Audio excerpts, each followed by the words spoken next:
Okay, so this title of this message is called Sola Scriptura, Bible Doctrine. Um, First of all, Sola Scriptura is taught in Scripture. I invite all those who rely on the organization they belong to interpret the Bible for them, including Orthodox Catholics and their twin organization, the Jehovah's Witnesses, to think for themselves. If you have the intelligence to read the newspaper, why not the Bible?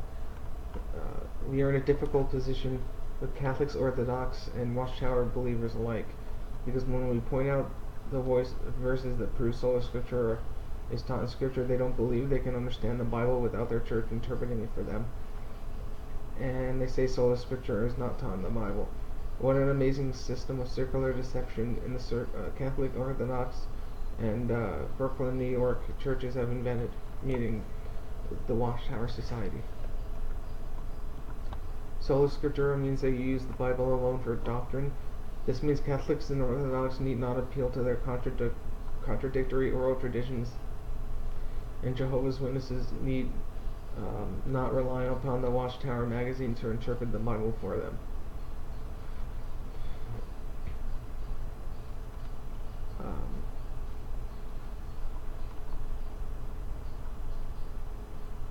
And then Catholics and Orthodox claim Sola Scriptura not taught in the Bible itself and is unscriptural. And I quote, "The doctrine of Sola Scriptura is not scriptural.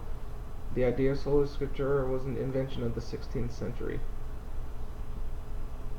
That's from what every Protestant should know about the Orthodox Church, Clark Carlton, 1997, page 117.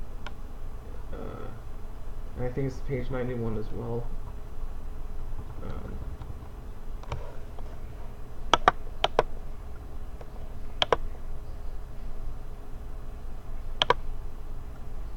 Okay, so Jesus said, "Upon this rock I will build my church," and Paul warned, "In building the church, do not exceed Scripture." Let's go to 1 Corinthians 4:6.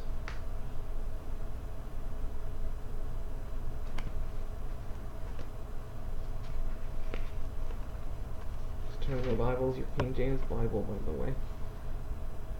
1 Corinthians 4:6. And these things, brethren, I have in a figure transferred to myself and to Apollos for your sakes, that ye might learn in us not to think of men above that which is written, that no one of you be puffed up for one against another.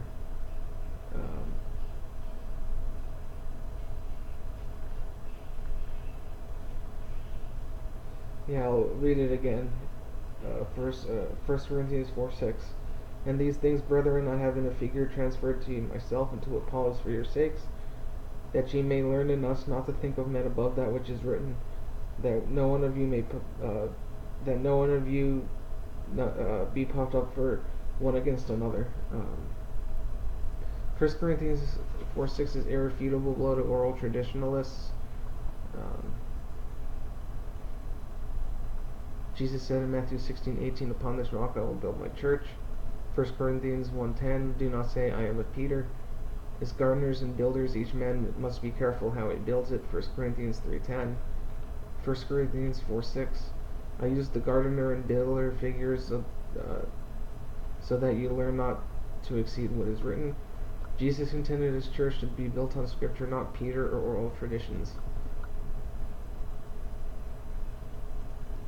The larger context of 1 Corinthians 4:6 is in a section of 1 Corinthians we call Preacheritis, chapters 1 to 4.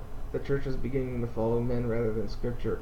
Of course, Roman Catholics today say, "I am of Peter, the Pope." This directly violates what Paul said here. These 4 chapters are a contextual unit.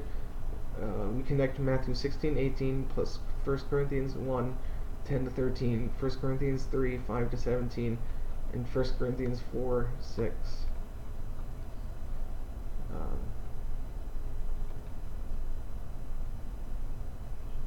Paul did not say that things are to teach you not to exceed my oral teachings.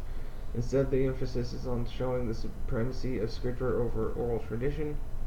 What makes this even more powerful is the fact that in 54 AD, only a few of the New Testament books were written, yet the church was still learned to abide within the scripture she had.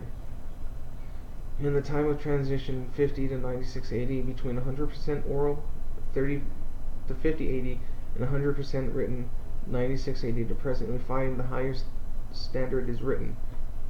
This is most troubling to traditionalists and their myth making the claims that the church did not have the Bible until the 4th century.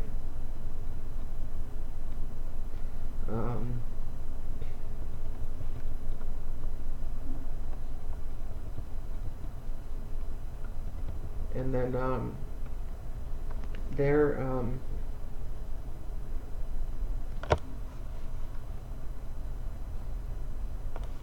if you go back to 1 Corinthians 3 and read it, it says, I have planted, Apollos watered, but God gave the increase. So then neither is he that planteth anything, neither he that watereth, but God that giveth the increase. And then verse 10, according to the grace of God which is given unto me as a wise master builder, I have laid the foundation, and another buildeth thereon. But let every man take heed how he buildeth thereupon. There are two figures. The figure mentioned in 4:6 directly refers to the planting, watering of 3:6, and the master builder figure of 3:10. Notice the figure is designed to impress the reader, not to exceed what is written, and in 3:6 it is speaking about making the church grow. Remember, Jesus said, upon this rock I will build my church in Matthew 16:18, and he was talking about himself. In other words, in being God's workman, in finding new members, making the local church prosper, church government doctrine and the like, we must not exceed what is written. 1 Corinthians 4:6 so clearly refutes the Roman Catholic and Orthodox Church's doctrine of oral tradition. They do not know what to do with it. Jesus said, upon this rock I will build my church, referring to himself. And Paul warned, in the building the church, do not exceed Scripture.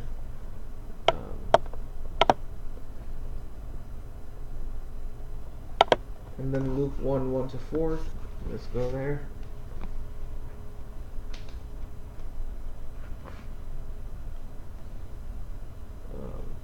For as much as many have taken in hand to set forth in order a declaration of those things which are most surely believed among us, even as they delivered them unto us, which from the beginning were eyewitnesses and ministers of the word, it seems good to me also, having had perfect understanding of all things from the very first, to write unto thee in order, most excellent Theophilus, that thou mightest know the certainty of these things wherein thou hast been instructed.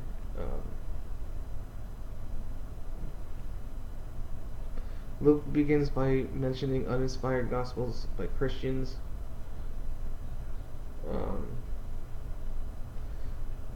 Then the oral tradition of the apostles, and concludes that Scripture alone will allow Theophilus to know for certain what the truth is.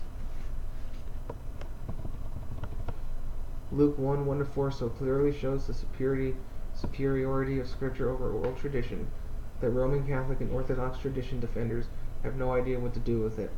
Luke begins by mentioning uninspired gospels by Christians and the oral tradition of the apostles, and concludes that Scripture alone. Again, I'm reading this again. The Scripture alone will allow Theophilus to know for certain what the truth is.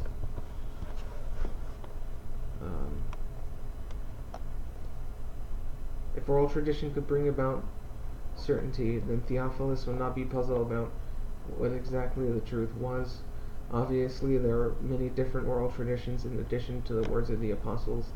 Theophilus was not able to determine for himself which of these oral traditions were valid and which were not, and only through Scripture could Theophilus know the exact truth for certain. So Luke 1:1,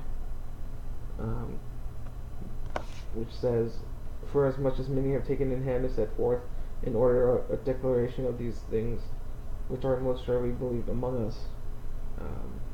Talking about uninspired written gospels by Christian, which are unreliable. Verse 2, even as they delivered them unto us, inspired oral tradition of apostles, which is uncertain without scripture. And then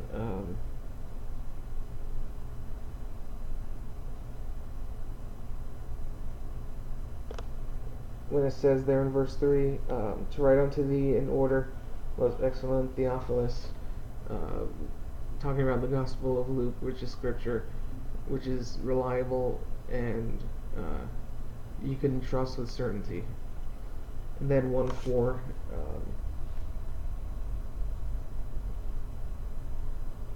which says that thou mightest know the certainty of those things wherein thou hast been instructed.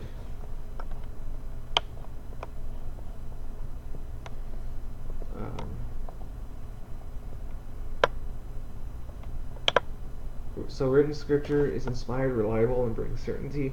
Inspired oral apostolic tradition is inspired, unreliable, but unreliable with no certainty. Uninspired gospels by Christians are uninspired, unreliable, with no certainty. Oral tradition has to be following the Bible and nothing else.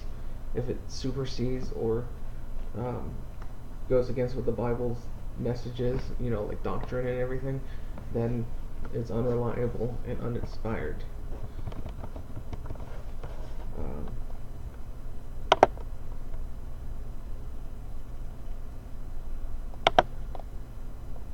So that's it for this video. I hope you enjoyed it. I'll be making a part 2, maybe a part 3. God bless you and have a great day.